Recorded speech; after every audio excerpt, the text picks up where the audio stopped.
Welcome to the XY Advisor podcast, where it's our goal to help you become the best financial advisor possible and drive the positive evolution of financial advice.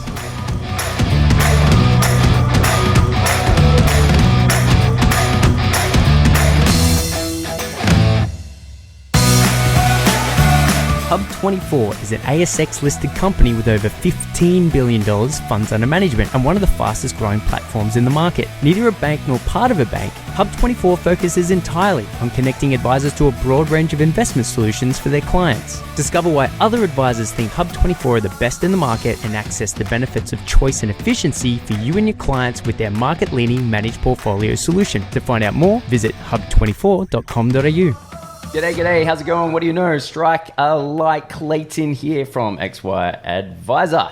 Now, I think this is the first time we've had someone come back 3 times. Now, we have had someone come back 2 times, a handful of times now, but you're still breaking new ground. Paul Mann, CEO of WSSA. How's it going, mate? Yeah, great, Clayton. Thanks, mate. Back for the 3rd time. Am I the first? You are, yes. Happy days. Do I get something for that? There's a medal. You do. I'll get a medal. Behind the door is a new Kia. There's only one door. There's only one door. There's only one door. There's no car.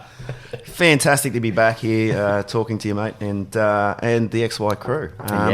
Firstly, congratulations on the new platform, mate. Thank you. I signed up last week. A great improvement, and I think we're all sick of Facebook and all the crap on that, mate. Man. So I'm loving that you just go on.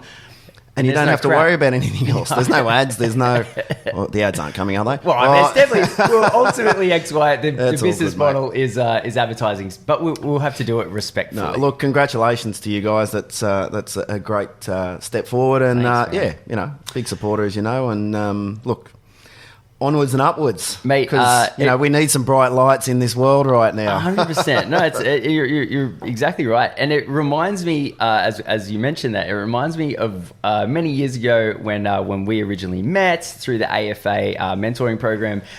Big fan of it. And you sort of looked at me one day and you said, Clayton, you're either an advisor or an entrepreneur, and you need to figure out which one. And you said, look, I don't know what this XY thing is, but if you're going to pursue it, you should. And mate, all these years later, it's done well. Obviously, we're a large team that up until very recently didn't need to get paid. So the advantages, you got to eat, mate. You got to eat. Exactly. So after 5 years, I've finally come on full time, and. But the advantages of having a team that's passionate about what we're doing and not requiring an income is, it's amazing what you can get done on a tiny budget. But passion is the underrated and undersung hero of any business. And unless you're passionate about what you do, what are you doing? I think that was part of my advice in the past to you as well. Absolutely. Unless you love what you do, it's a chore, and it is hard. It's called work. It's not called fun, but if you can turn it into fun and make it something that's challenging and along the way, and that's why I think the best advisors are the ones that are involved and passionate and out there doing things. Because they're passionate about what they do. They're passionate about their clients. Yeah, and advisors have that advantage, right? Like the good advisor. I mean, and look, let's be honest. There's been advisors in the past that haven't been passionate about what they do. They go through the motions and.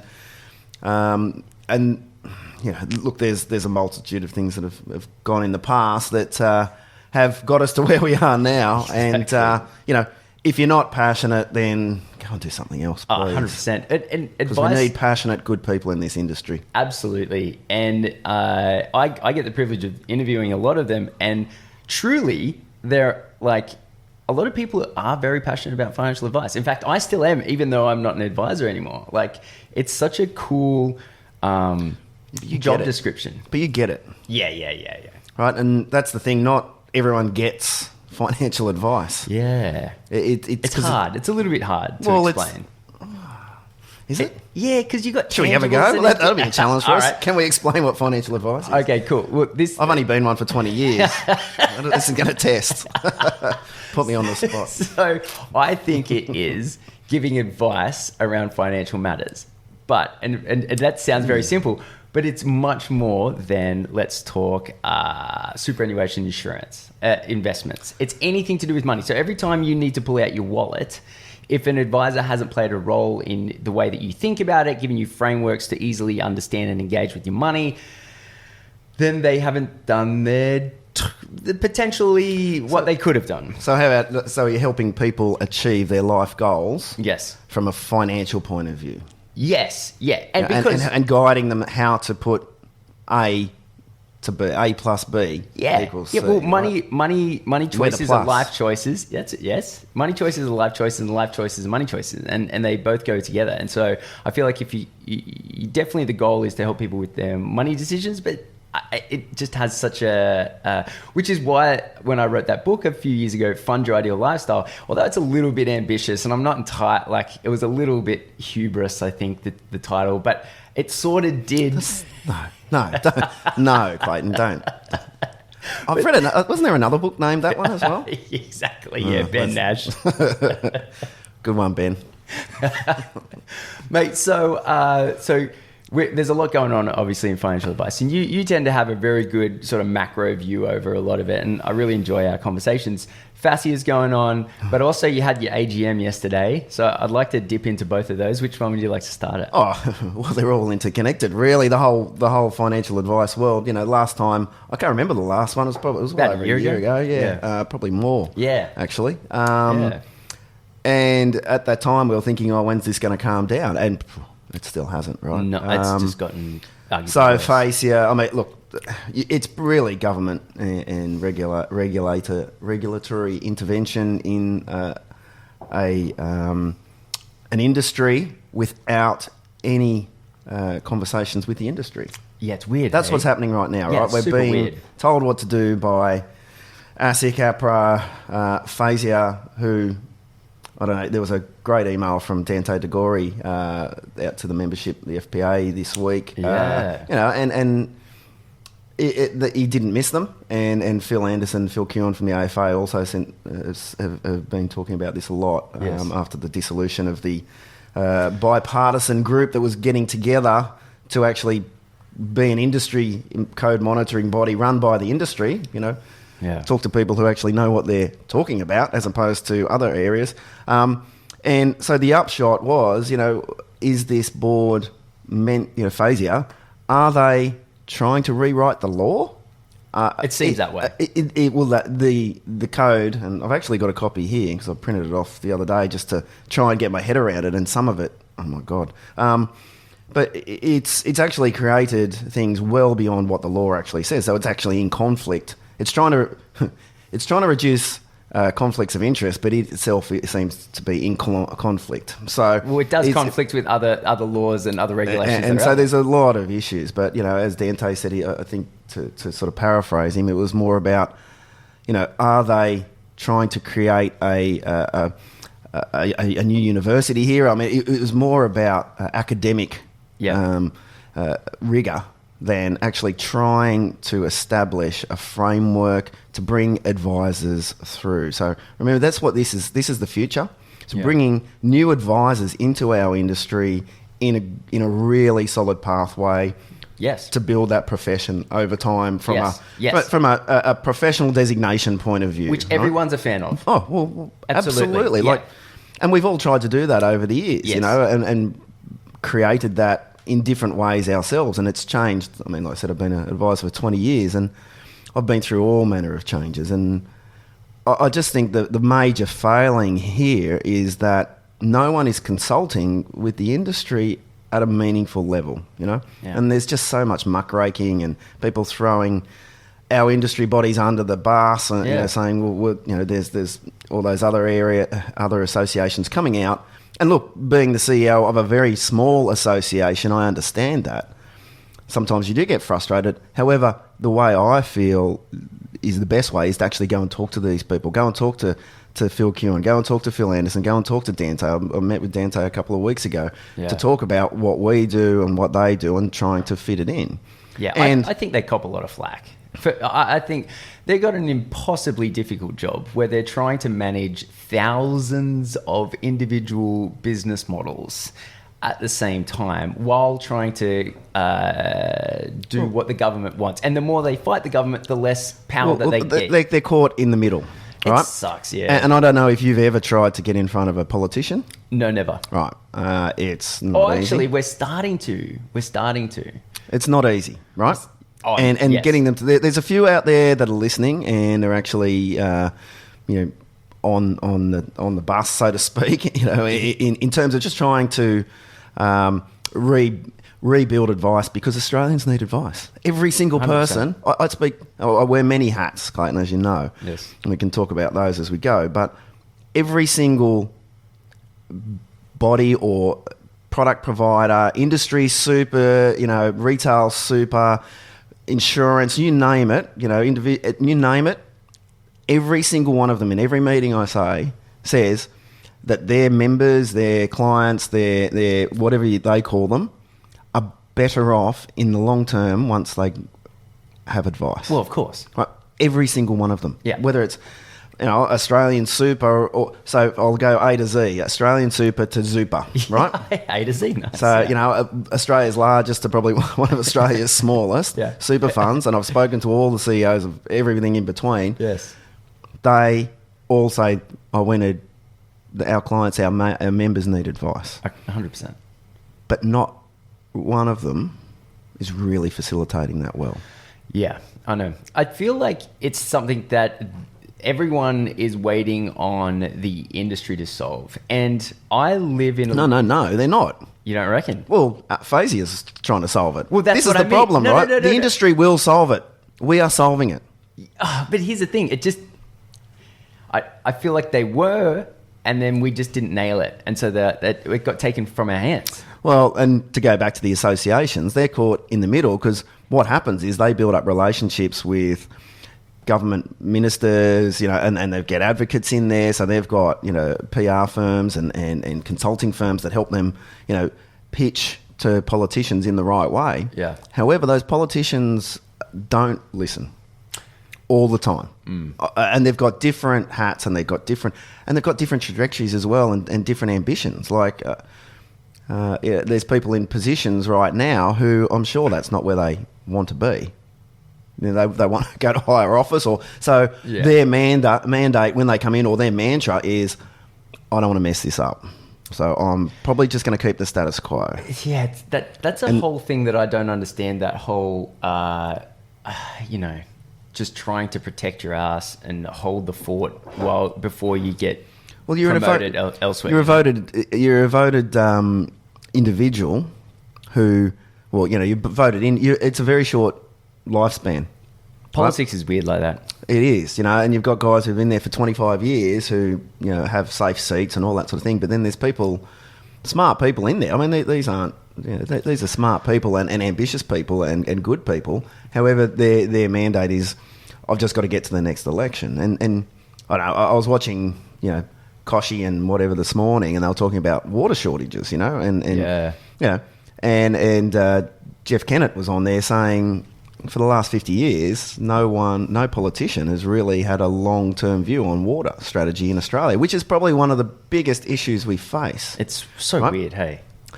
Well, we can lay pipes, and look, I'm a financial advisor.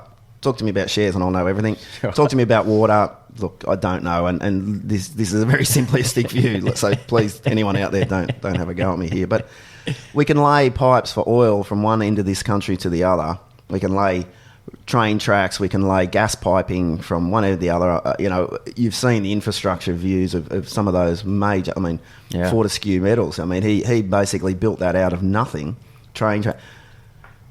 Can we not lay some pipe there, in terms of water to those dams, just funneling those in? Like, there must be some sort of strategy, but there doesn't seem to be any long-term thinking. Yeah, it's crazy. Around that. So how is there going to be long-term thinking about the future of financial advice, which in the scheme of things is minor? Goodness gracious, you bring up a very good point. Hey, who wrote Facia? I don't even know. Do you know? Well, there's a board. There's a board. Okay. Do we know who's on the board? Look, we can probably Google that. Yeah. Okay. I think they're keeping their heads down. My understanding is it's mainly academics. Okay. And so who got Who nominated this board? There was a process. I mean, it's government and ASIC and put it together to do that. I feel like I should know the answer to these questions. Yeah, look, I have looked at it, but with a lot of things, sometimes you go, look, I've got other things that are more important. 100%. Yeah. Well, let's talk about standard 3. So standard 3 is which you've obviously. Shall we get it? Printed copy. I've actually got a copy in my notebook for some reason. So standard 3 is everywhere at the moment, and my understanding is that it can't have, like, it's restricting all conflicts. So essentially. You can't earn even insurance commissions. Yeah, it's sort of mentioned in there, isn't it? And I don't. And again, that's a big deal. It's a massive deal. Yeah. So do risk advisors just split off now? Like, do we need to just draw a line in the sand and say what? We'll go back 30 years. Yeah. Well, I mean, so you talk to me about being a risk advisor, and I'll talk to you about being an investment advisor, and really they belong together. Of course they belong together, but it's kind of weird to put riskies under the same requirements as someone that deals with trusts. Like, there's different levels that they provide, very different services, and I feel like how do I know what you're saying? How do the accounting profession do it? Where you have specialists and you know what you're meant to be doing, right? Yeah. But you all are licensed, so to speak, under an overarching. It's the same in law, right? I mean, you're a specialist. Yes, we go to a doctor. You get referred to one to the other, right? Absolutely. It just seems common sense. We should have specialists that have different requirements, and then if we educate if the public knew, I shudder at the words educate the public, but if the public simply knew that if they go see a risk specialist, they're going to buy insurance, and then that risk specialist is going to receive commissions, there's no funny business. Yeah, but that's where this all went wrong. This is where when the banks started buying advice and buying advising firms and building advice channels, then they started to say, well, hang on, well, really, you went to a Westpac, and I'm just pulling names out of a hat. You went to a Westpac advisor. Sensibly, you would have thought that you were getting Westpac products, right? 100%. That's no one has a problem with that, right? 100%. If you went to an AMP advisor, you've got AMP. That's what used to happen, right? However, the industry started to convolute itself by trying to grow and change, and they couldn't just leave well enough alone, I suppose, and started saying, well, okay, well, let's call it something different. Let's not call it AMP. Let's call it. Whatever. Actually, it could be controversial here. Yeah. Well, that's the thing, you don't just get AMP products in here. You get everything here. So, this is the birth of the platform and all these sorts of situations, which all of a sudden confused everyone and made it a bit murky. So you didn't, so I'm going to an AMP advisor and I'm not getting AMP, or am I getting AMP? Am I going to Westpac? All these, whoever it was. Yeah. What were you getting? You were getting a product, and that was the problem, right? Yes. And that was the problem. You were getting a product. Yeah. Were you going to an advisor for strategy? And that's where I believe the future of advice is. And my personal business, True Direction Financial, is product agnostic. We absolutely say that, and it's about strategy. And Kath and I have even seriously talked about how we, and we do this without formally structuring it for a client, but we come in, we talk about strategy. So our first pitch, or not pitch, what's the word? Introductory meeting. Well, no, we do the introductory meeting, but our first once they become a client, presentation to the client, is actually no product. Yeah, man. It's actually, we do a PowerPoint presentation, we go through it, and it's totally about structure. And we'll say, here's where you currently are, and name the fund or name the institution or whatever. Oh, so you do a specific presentation based on their current situation. Strategy. Strategy only, saying this is what we believe. So you create a unique PowerPoint prepresentation for their first meeting once they become a client. So to onboard them. So That's awesome. So we say we meet up, we fact find, getting it all involved. We get all the information, we go away, work through it. Yeah. And instead of going straight to SOA. Here's the SOA. We come and meet and go, great, this is what we're thinking. Here's our strategy. We want A plus B. We think you should stay in that fund. We think you should move. This is the insurances. Here's your cash flow. This is the projections. This is where you're going. This is what. So it depends on the circumstances, obviously. But you know, the place where they are, the product they're in will be there. But then we'll say there's A, B, and C, and they'll be blacked out. But these will be the options, right? And they'll be real because we've done the stuff. And going and saying, well. That's a really good. I would enjoy that if I was a client. Look, there's two. It actually builds confidence. It's a process, right? And these are our sort of bigger clients who we want to have as ongoing clients. But the side there is that we're not going and doing an SOA unless we actually have buy-in from the client saying yes, 100%. Yeah, the SOA is such a weird thing, right? Like you have a meeting, you find out where their current situation is, and then really every advisor has a different process between capturing the information and then giving recommendations. And I feel that the more planning that goes into and the more structure that goes into that space between gathering information and production of SOA, the better that is. It's almost like that's where the skill in being an advisor is. So it's exactly, you know, and that's it's about building trust in the process. It's about really engaging, and you know, you're the expert on engagement, mate. I learned from the best. Engaging with and building that relationship, you know, because this is what it is. It's a relationship, right? And you're the hub of their financial life in the future. That's where you want to be as an advisor.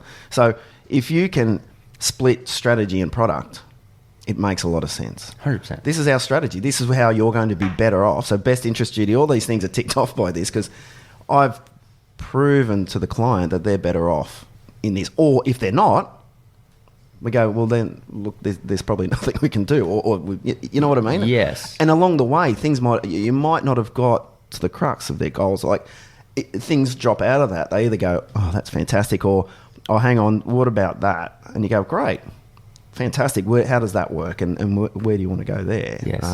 So it's a midpoint, and it's just something that's naturally fallen into our business just because we're like, well, we're just going to make sure that they want to do this. How do you continue to deliver that high level of... Because one of the things that I struggled with an advisor is, you know, you put all this effort into the onboarding, the upfront advice, and then as soon as you get to the ongoing, like, how do you continuously, or do you have a strategy to continuously surprise and delight your clients? Because obviously, like, if I'm sitting there and I see this PowerPoint, I'm like super impressed. And obviously my trust goes through the roof and I'm loving what's going on. I feel like I've removed all buyer's remorse and I'm loving that I've made this decision.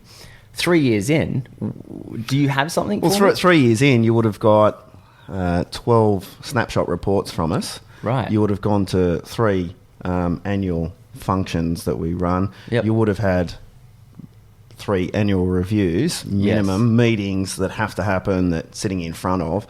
Plus, you've probably had half a dozen minimum phone calls each year, so what's that, another 18? Like, okay. So you're either high touch or you're not, right? You do a lot of ongoing calls. Well, that's what you have to do. Yeah, no, 100%. You've got to check in with your clients. You've got to know your clients. Yes.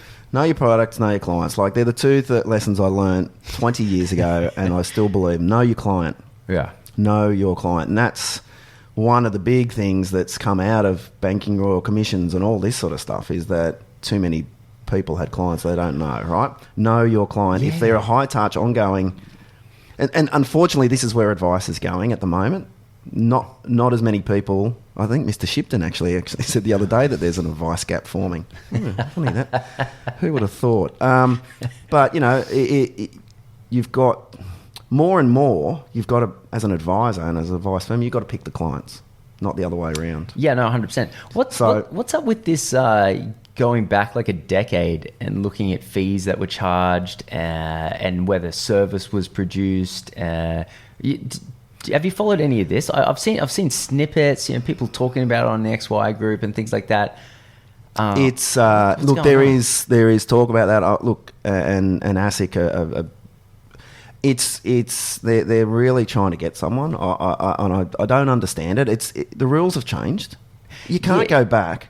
It seems weird to judge because back in 2009, but back in 2009, I could pretty much guarantee you that maybe less than 10% of advisors were even doing something called file notes. See, that's a problem for me too, because I 10 years ago, it wasn't a requirement. Well, now you've got to do a file note about your fact find. Right, you do a fact find, and then you've got to do file notes on the back of the fact find. Guys, ASIC, sorry if you're listening, the fact find is a file note. It's the most comprehensive. It is the file note. That's what it is. I don't understand why the compliance people, I know you're all... I'm sorry, and I understand that there's rules. Yes. You've got to sit down and do... If you have a good fact find, you are writing that. That is the file note. Sorry, that drives me insane. But going back 10 years... There was no file notes by anyone, at least as far as I know. You took notes. Oh, sure. I mean, everyone takes notes, but there was no... And there was a trail, and... I remember when file notes came in like, started coming in like only about 8 years ago. And it was this thing. It was like, hey, a file note. Okay, what's a file note? You got to write... You can't just write what the client wants. You've got to write the time, the date, the location. You've got to write all these things. It's like, okay, cool. So a file note. So now if people are going back to 2009, what are they expecting to find? What are they expecting to find? Look, and go back further and it's even worse. I mean, my first role was in advice, and you go back to listen to my first podcast, I suppose you'll hear about the history of what I did. But yeah, we had a 3-page client, or CAR or something like that it was called, and it was just triplicate, and it was 3 pages, you just filled it in, and that was it. There was one for investments and one for... That's the one upside I can see to getting rid of all insurance comms. If that does happen, then all potential conflicts are out the window, and SOAs should be able to go down in size. That's not going to happen, though. But it should, don't you think? They should already. Absolutely. Since commissions have been eradicated from investment and super products. But the last piece is anyway. So that's the only silver lining I can see, is that SOAs are blown way out of proportion. Over disclosure does not work. From a legal point of view and from a client point of view. I think there's been I think ASIC came out the other week, or someone's come out and said disclosure doesn't work. Disclosure hasn't worked at all, because it's been over disclosed for so long. So here's the thing, because I'm a part of this FPA working group trying to digitize the SOA. And to make it sort of... I think the first thing, if you want to do that, is let's not call it an SOA. Let's change the name so that it's a new world. Anyway, what we were thinking about calling it is incorporation by a statement of advice reference. Yeah, awesome. That'll be good for clients. They'll love that. So... But one of the things that's maybe you need to change that panel. No, of course. I'm kidding, by the way. It's actually a really good panel. So one of the things that we're discussing is the idea of, let's say, section 1, strategy 1. Let's say it has a product recommendation. Then there's a test. So I don't know if you remember, like a little test. Like to prove that the client understands what it is that's going on, right? So disclosure doesn't work. Sorry, let's go right to the start then. Do they have to take an IQ test before they come into your office? How far do we take this, mate? Okay, but mental capacity. Okay, look, you can't even sign a contract if you don't have a high enough IQ. So, moving that aside, like if I don't know if you remember, because you've been trading for a long time, but I remember doing this on ComSec when I wanted to trade options for the first time. I actually had to answer, what is a put? What is a call? What is a long? Yeah, but that's a complex... That's a complex... But I had to prove... financial instrument that you can lose more. Oh, my God, come on. Advice is the same. So, I had to prove to ComSec that I understood what was happening before I was allowed to do any of it. I like this idea where if you stick an SOA in front of someone's nose, that that they have to say da da da da. It's like a CPD point. Like you have to, like you read or consume the content. You just have to explain that you understand what. Man, I mean, if a client cannot do this. Okay, hear me out, Paul. Hear me out. I'm not suggesting that this is going to make things easier. So, all we're doing is building bureaucracy around a situation where we're trying to protect a client from an advisor doing the wrong thing. How about advisors don't do the wrong thing? Like, I know there's a simple... How about we trust our advice professionals to be there for their clients, doing a great job and getting paid for it. Okay, but I'm talking about from ASIC's point of view. They're not going to accept that. Yeah, but... So we have to do something. Do you know the thing called the bell curve? Yes. Right? So, you know, most people in the middle are doing the right thing. There's going to be some exceptional people, and there's going to be... And that's going to be applied to every single industry, every single role, every single... Agreed. Larger in this country, accountancy, doctors, lawyers, whatever you say, there's going to be a fringe, okay? Yes. And we need to identify those people as a group and say, hey, maybe you should look at these guys. Yes. You know, where does this stop? I mean, I was walking down Martin Place this morning. We're in Sydney, by the way, guys, and was handed and I won't mention any names, but a little flyer, putting it out there from this company, invest with Australia's largest, 8% interest rate. And a peer-to-peer lender. So a $50 sign-up bonus when you invest $200. Right. So, and they're handing that out to people saying, you get 8%. Now, I remember the cycle... Did you get the accompanying SOA IBR with this? No, but there is a small disclaimer saying here, right at the bottom, first thing, capital at risk. Great. Read the PDS before investing. So there's disclosure, right? Wow. So, I'm sorry, in an interest rate environment where if you're a borrower, fantastic. But if you are a person trying to eke out a living out of your cash-based investments, you are struggling right now.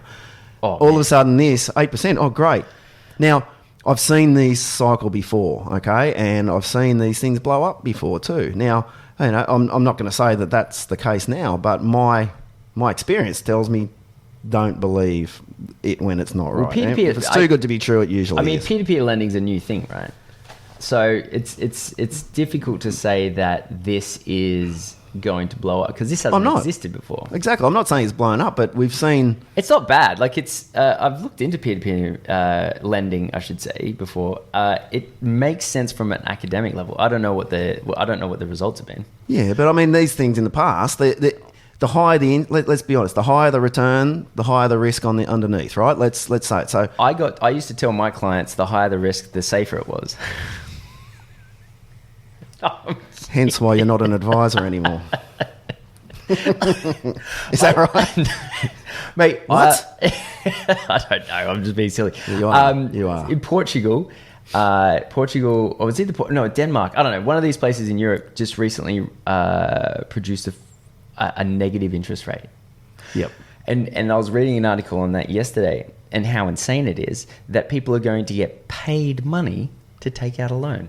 I mean, if you've got savings of any description and it's costing you money, and we're not even talking academically, like as in after inflation, which I think is a fair thing to do anyway. But literally, imagine putting $100,000, $1 million in a bank, and then it costing you $500 or whatever. But I think the thing everyone forgets around this, and we are going into, we think we're going into uncharted territory with extreme low interest rates for a long time. However, there has been a country that's done this for a very long time. America? No, Japan. Oh, negative interest rates. Right. So they've been like that for a very long time. But that's been the government bonds, right? Well, no, it's been the whole country. Like even the banks? Yeah. So that's where things have really... Abenomics is so weird. And it actually hasn't actually helped Japan in any way. No, it hasn't. The big companies that are coming out of that are the life companies, and they're massive, right? Yes. That's weird, hey? Well, all the big Aussie ones are now Japanese.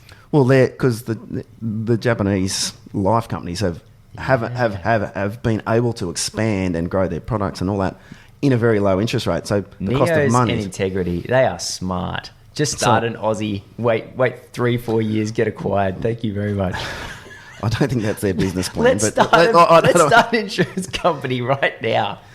Look, I don't think it. I think if you talk to Chris Powell from Integrity, he would say maybe don't, because it's pretty tough. Yeah.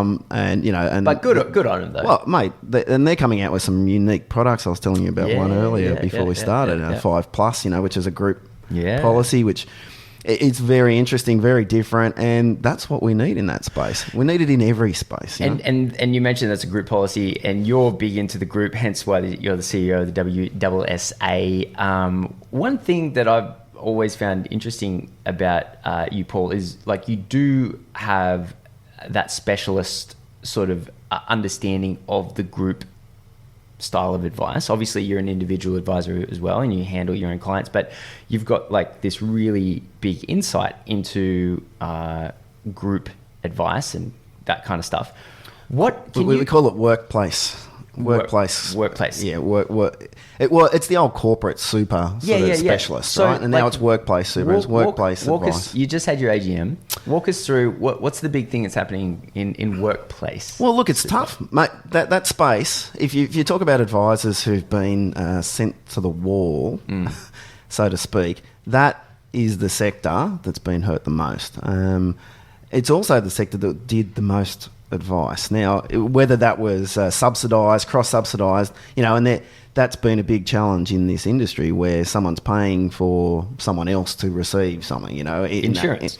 Insurance, and, even in the old corporate super, the advisor used to get a percentage of trail on the whole book, the FUM, and they used to get a percentage of trail on the insurance, group insurance book. It wasn't as lucrative, obviously, a percentage as direct private clients, but it also in the past, and then we're talking 10, 15 years ago now, the margin was large enough in that to actually have specialists who that's all they did. They didn't do advice, right? They just went and did that. They could make a living out of doing that, going in and helping the company structure these things, running policy committees, doing, making sure the insurance is right, making sure the investments are right, really being an expert advisor to the company and introducing them to the product provider.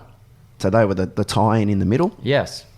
And received a commission. So it's like a selling an insurance policy on steroids, Yes.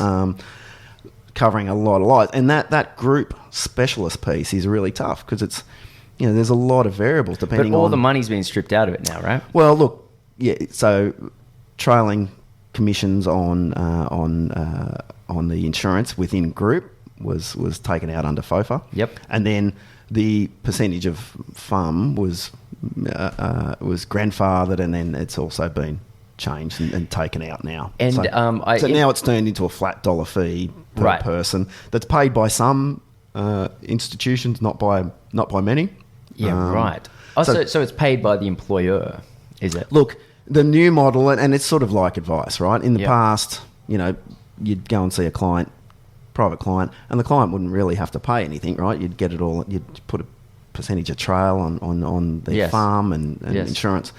Now you can't do that, so they pay an upfront fee. Yep. And this is sort of where the workplace is going, and it's a different situation, right?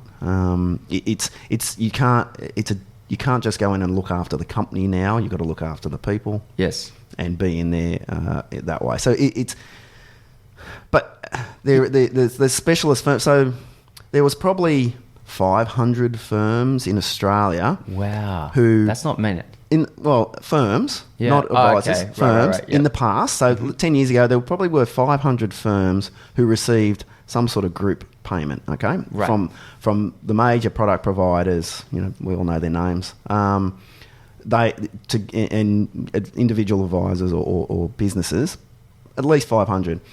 I would say now there's 50 firms who specialise in this space, right? Yeah, right. Who provide services to companies, large employers, small employers, services to help their people, and it's become and I suppose I was always in that space in my last role. That's what we did. It was a staff benefit, and I've always seen it as a staff benefit, turning that in, making sure that super insurances and all the other bits and pieces that come with a corporate's financial world become a staff benefit, as opposed to just worrying about their super. So now you've got to do that. That's really what these firms specialise in. Everyone's got different models, from financial education, literacy, one-on-one meetings, talking about the group insurances, and as I said, Integrity have sort of come in with some great products, and there's some a lot of established players who do that as well.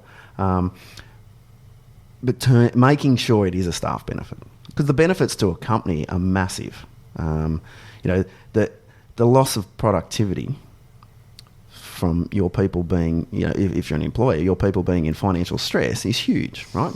So a lot of companies focus on well-being, and have gyms and all that sort of thing, but they're treating the outcome of stress. They're not treating the source of the stress, right? Well, so I just want to touch on the remuneration model, because what bothers me is not so much rules changing moving forward; it's the rules changing retrospectively. So I'm actually I probably stand. I'm not sure how many people agree with me here, but I was a big fan of FOFA in that all commissions were removed from super and investment moving forward, but everything that had happened beforehand was, we called it grandfathered, but really it was just living up to the contract and the environment in which it engaged in. And I felt that was a smart move, because it then set in motion the change that the industry needed, and it still gave the people who operated under that environment a chance to catch up over a long period of time. What happened with Group was quite drastic, brutal, and no grandfathering, just out. Yeah, and so the Malachi Crunch, I'm calling it. What's Malachi? Oh, I'm a bit older than you, aren't you? Happy Days. Have you ever watched Happy Days? Yeah. Yeah, remember. Who's Malachi? I know Fonzie. Remember when Fonzie was in the car rally, the bash 'em up car rally, and it had the Malachi brothers, right? Oh my God. And he had to save Pinky Tuscadero from the Malachi brothers. And what they did was they disabled a car, and then they'd come and smash it from both sides. And that's what's happening with corporate super advisors at the moment. They're getting the Malachi Crunch. Go back and see your Happy Days. It's a really good way. Well, it is, because the two things here are, on one side, and this goes further than just FOFA. This is also companies like Colonial First State just deciding, after advisors built their client base up, they just cut these payments to cut them. You've right? made my point for me. So is there a class action? Should there be a class action? With the CBA, I think the CBA... look, I probably don't want to comment around that at this stage. I probably shouldn't put you on the spot. No, not with that one, and I'll say that because that's a tough situation, right? Should there be a class action? Well, we're talking not many advisors who have all of a sudden lost a large amount of their income. So here's some things that I've learned, and you probably know all this, but for the listeners that didn't listen to my interview with Neil McDonald, the AMP, Financial Planning Association CEO. So he walked me through, and what I found quite interesting was there are companies out there that will look at something like this as as an investment. So they will fund right, the legal case, because they think there's an X% chance of it being successful. So think about the vast sums of money we're talking about with the AMP situation is very different than 30 advisors. So it's a different scale. Huge amounts of money, though. Yeah, look. Potentially huge amounts of money. For the AMP situation, not so much in this one. But those amounts of money to our members were extremely important. Yeah. And they built their businesses around a model that was propagated at the time. Propagated for 30 years, right? So there's been the government that's changed things, ASIC that's changed things, and then individual companies have changed their views on this. And they're saying it's on the back of the Royal Commission. Yeah. I think if you look at the CBA situation, I mean, they've just cleaned the decks with everything, and this was an unintended, not an intended consequence, but we sort of don't take it personally. This is the WWSA. Sure. It's a situation, but they haven't attacked us. It's just part of a wider piece of work from the CBA, basically getting out of wealth and advice. I mean, and look at what they did with Count Plus and FinWiz, and so there's banks exiting advice very fast, as and trying to reduce their risk. I'm a massive fan of the positive evolution of financial advice, obviously. And I'm willing to see whatever needs to happen, but just give it some time. Don't mariachi. Was it the mariachi crunch? Malachi crunch. Malachi. Well, yeah. And the other side here, malachi crunching. The other side, that's one side, and the other side is we're in a business cycle where all of a sudden you're going to a company who, and let's look, whilst everyone's, the government will say Australia's doing great at the moment, all evidence to the contrary at the moment. And without our immigration policy, I firmly believe Australia would be in a very, very bad situation at the moment, and our GDP would be negative, right? So we would be in recession. We are the perpetual lucky country. Well, yeah, but it's based on immigration at the moment, which bumps up that figure. Otherwise, I firmly, believe we'd be in recession, and the economists out there can talk to me about that and change it around. But so when you are dealing with companies, so as an advisor or a WWSA member advisor, you're going to a company saying all of a sudden, right, that fee that used to be taken out of the super fund and used to pay for my services, now I need you to pay that for your employees, even though you didn't have to before it was subsidised and all that sort of stuff. And the benefit will go to the employees at the back end, and then you're going to have to pay for our services to do this. And the employer's saying, well, okay. There's already a payroll tax. Why can't it come out of the payroll tax? Well, I know you guys are hell-bent on tax deductibility for everything, but look, some employers see the benefit of it and they're doing that. Some go, look, guys, come back next year. We're going through some tough times at the moment. Retail sales are down. Like it's a tough business environment at the moment. So going to a company and saying you need to spend more money is tough. Turning around that, and this is current clients who you've had 10, and I'm talking about our members, 10, 15 years, if not more. Relation. I've got one member who has, shut his doors.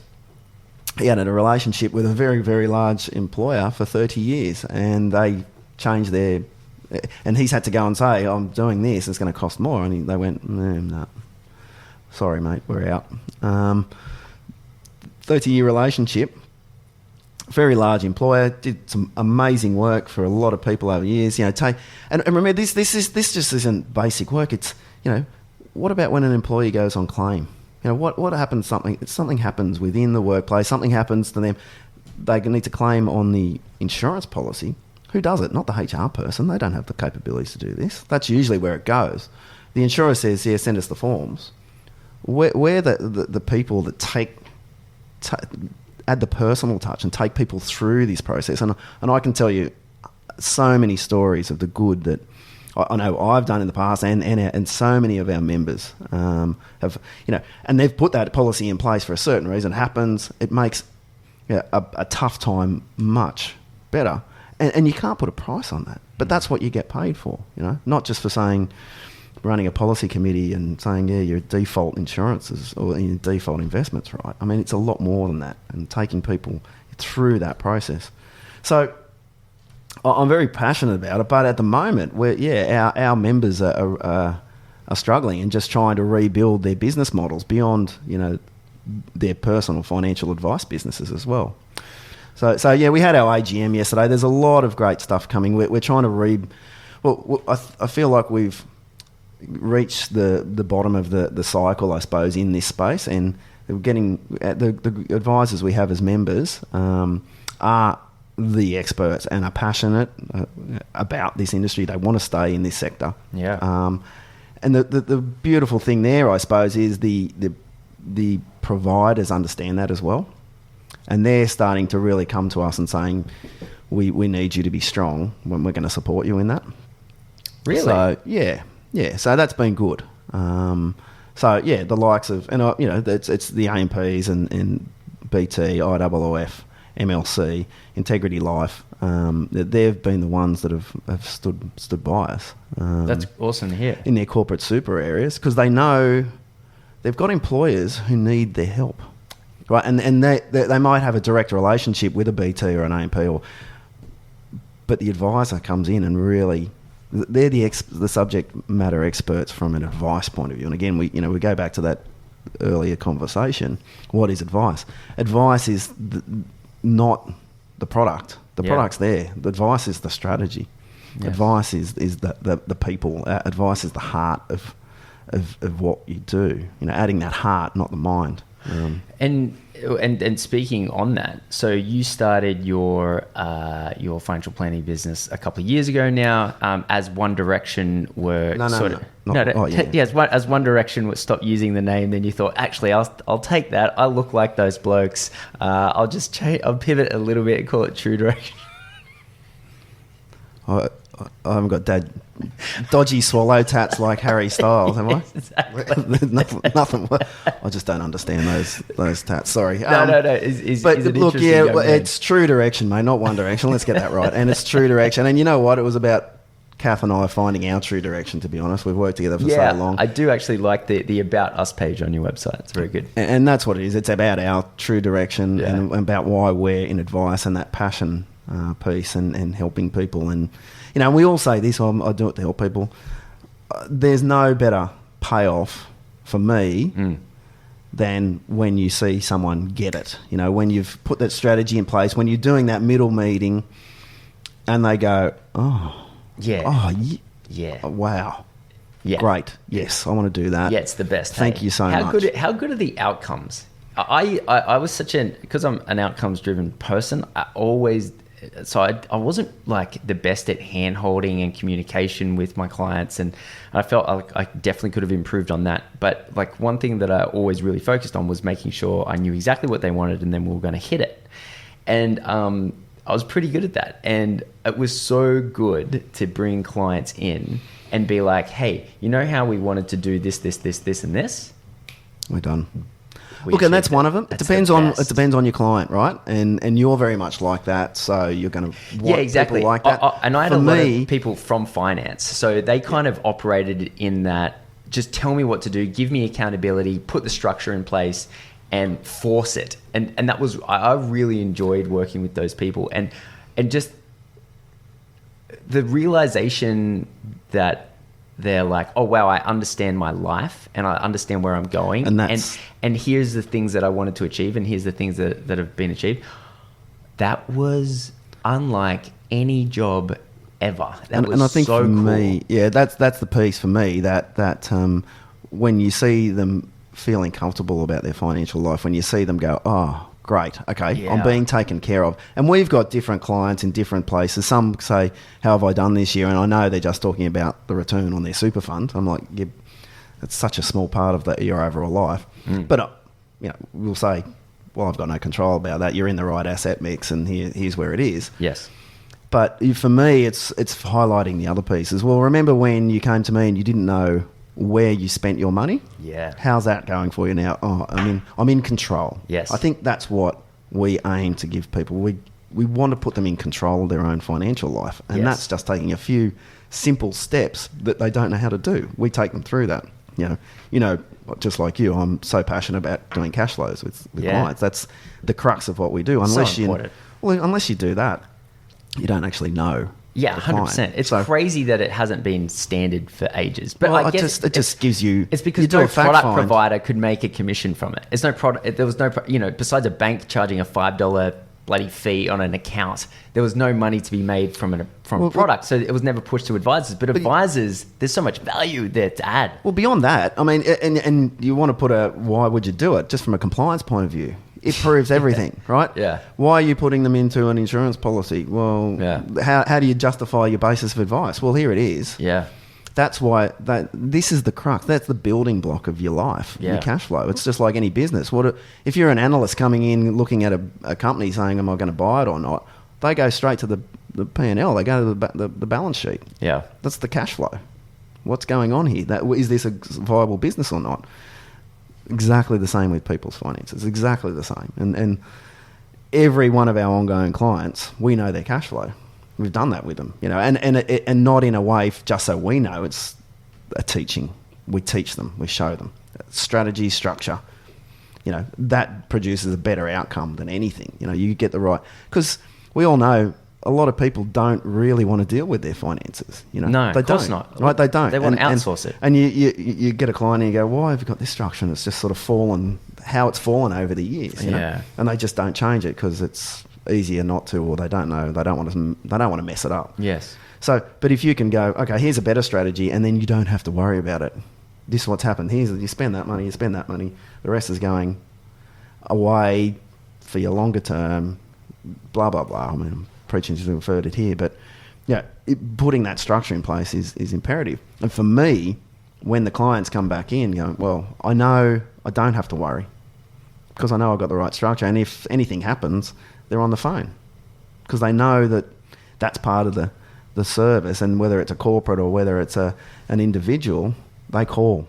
We promote that. We're available to you anytime. I've got one client who was with another advisor. He could never get in touch. I make it my mission to call him once a month. Yeah, mad. He goes, what are you calling for? I'm just check in, mate. It's like, how do I get this service? I'm like, this is what it is. You asked me to do this. Is what we do. And nothing's changed. He's he's a great guy, but it's. I love that when oh my God, this is fantastic. Right, and it's just a call just to check in. Has anything changed? Honestly, like considering how much shit advice is going through at the moment on an industry level, the good stuff with the clients just is never going to go away. It's it's a career of ups and downs when you've got your own financial planning practice, and the downs really are coming from every direction, but the good is so enjoyable. It is. Look, and I just hope that we can get to a stage where we know what it's going to look like in the future so that we can start building businesses, right? I was on the phone yesterday. So obviously I worked at MoneyWise Global for a long time, which is part of Flight Centre. So I knew, know a lot of travel agents, and a guy used to work for me, was a travel agent, and then he ran my home loans business for a while, and he's actually set up his own travel agency, right? Oh, wow. His own travel company. It's just him at the moment, and I had a good chat with him yesterday, and I'm saying, how's it going? He's going, mate, it's building and going okay. He's going, where I'd like to go, is, 10, 15, up to maybe 50 agents working for me, mobile agents working for me. It's called Mind Body Travel. It's, and he's really got a good little USP and CVP, and, and I was like, mate, that sounds great. It's great that you can actually plan to build a business and to grow a business. And he knows it's going to take time, and he's putting the effort into it, and, but he can plan 5-10 years forward. It's hard. Can any advisor listening right now plan 5 years forward? It's difficult. I guess you could if you weren't receiving $1 of commission, and if you had high net worth clients that were all paying flat fees, and you worked in a small to medium sized licensee where the fees were, maybe like you're already paying, say, 60 or 70,000 per advisor, and you got that budgeted.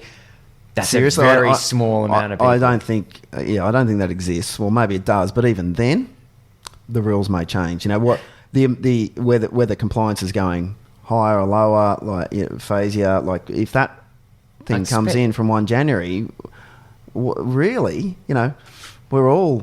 Is there anyone trying to like manage this for advisors in terms of all these expectations that are coming in a couple of months?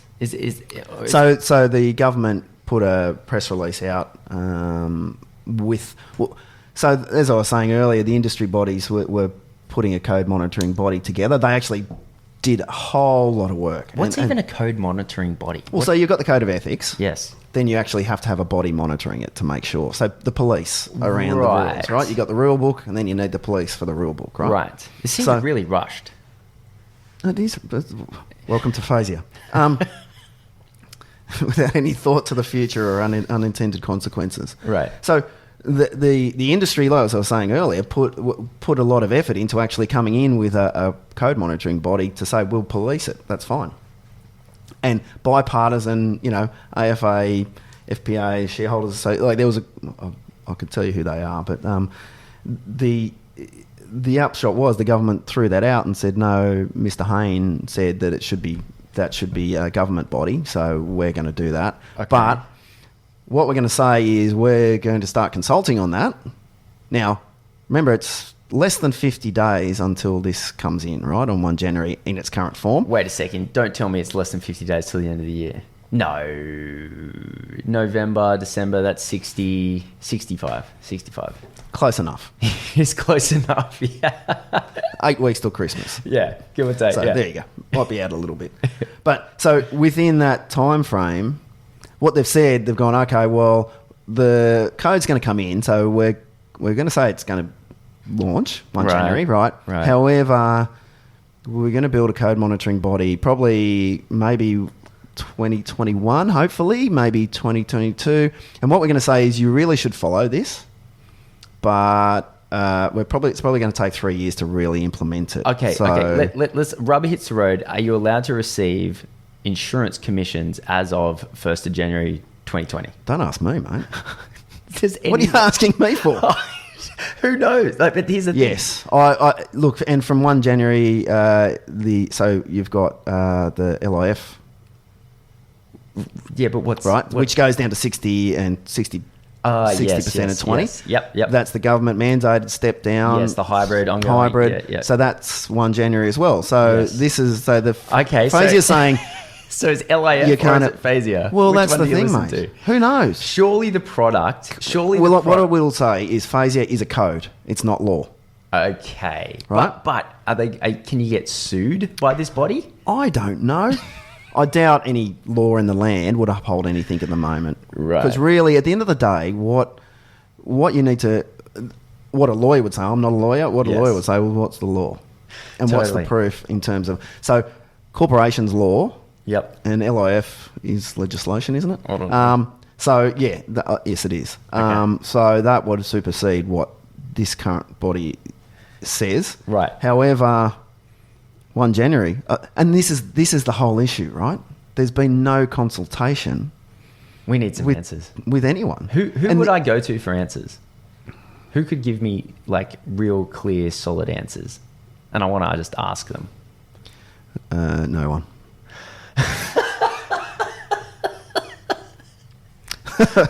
No, who? Mr. Shipton at ASIC, Jane Hume. I need the minister for the minister. The minister really guides what's going on there. However, I don't know. She's quite new to the role and understands the industry, but again, I'm not sure what's going on there. Josh Frydenberg is hell bent on cleaning up banking, regardless of the consequences. Grandfathering, I know the end of grandfathering is nigh. Okay? Yeah. Is every single person who's currently paying grandfathered, are they going to be better off? Are they going to get the rebate? The assumption... Or is the product just going to receive that it? Was that exactly right. You know, and they said they were going to watch this, right? Yeah. So let's talk about someone who's in an allocated pension. Yeah. Who is locked into that allocated pension because it's pre-2015. Sure, yeah. And if they move out of that product, they're worse off. They will get less Centrelink, right? Yes. So they're stuck in that old product but old products are bad apparently. Every old product's bad. This is brutal. Every old product. The conflicts and the complexity here is beyond the pale. And yes, look, grandfathering, moving that out. I think everyone, when that decision was made, I think they thought it would run off a lot quicker than it has. But the other side is, and I know this... It was a 40-year rundown. It was a 40-year. I know this for a fact. There's been clients who've been called up saying, you're not going to pay us anymore, and really it's only been a small... And they're like, no, we want to pay you. How do we pay you? Yeah. Because they want that connection. No, 100%. And I have to pay it up. There's been... So people still want advice and they want it to be subsidised. Not on a large scale. And don't get me wrong, I'm not advocating grandfathering in any way, shape or form. But what I am saying is, why wasn't there proper due diligence put into the decisions that were being made, including talking to experts who work in this industry? Your Phil Anderson's at the AFA. He knows more about this. So you want to talk to someone with the answers? Talk to Phil Anderson. Yeah, I probably should. Right? He's a good guy. I like that guy. Oh, he's phenomenal and of so much value to the industry. And if anyone, if you want to know about the situation. That's a really good point. Yeah, I think I might actually reach out to him. He's a great guy and would be very open and is not afraid of calling it how it is, and comes at it from a very, very understanding level and knows the complexity. I mean, he was well respected at Zurich before he ever came across. So, that Phil Kewen. Sorry, that's Phil Kewen. Sorry, Phil. So Phil Kewen's the CEO. Sorry, yes. And Phil Anderson is the technical guy, the tech guy. Yes. Kewen. I really like Kewen. He's a good guy. Phil's great. The Phils are great. And on the other side of the FPA, Dante knows his stuff as well, and that team there. So and the beautiful thing is, the last 18 months that those two industry bodies have come together. Yeah, it's good. I was at the AFA conference this year, and there was the CEOs of so Dante turned up. There was the CEO of the AIFP as well. There was a few different. Yeah, I know Glenn James, who was the state director of AFA. He worked really hard he called it United. Like, he really put a lot of effort into trying to bring. I mean, he reached out to XY. You guys were down there. So it's awesome to sort of get the whole industry. I know Ben together. enjoyed himself. I have no doubt. But but the industry needs to come together.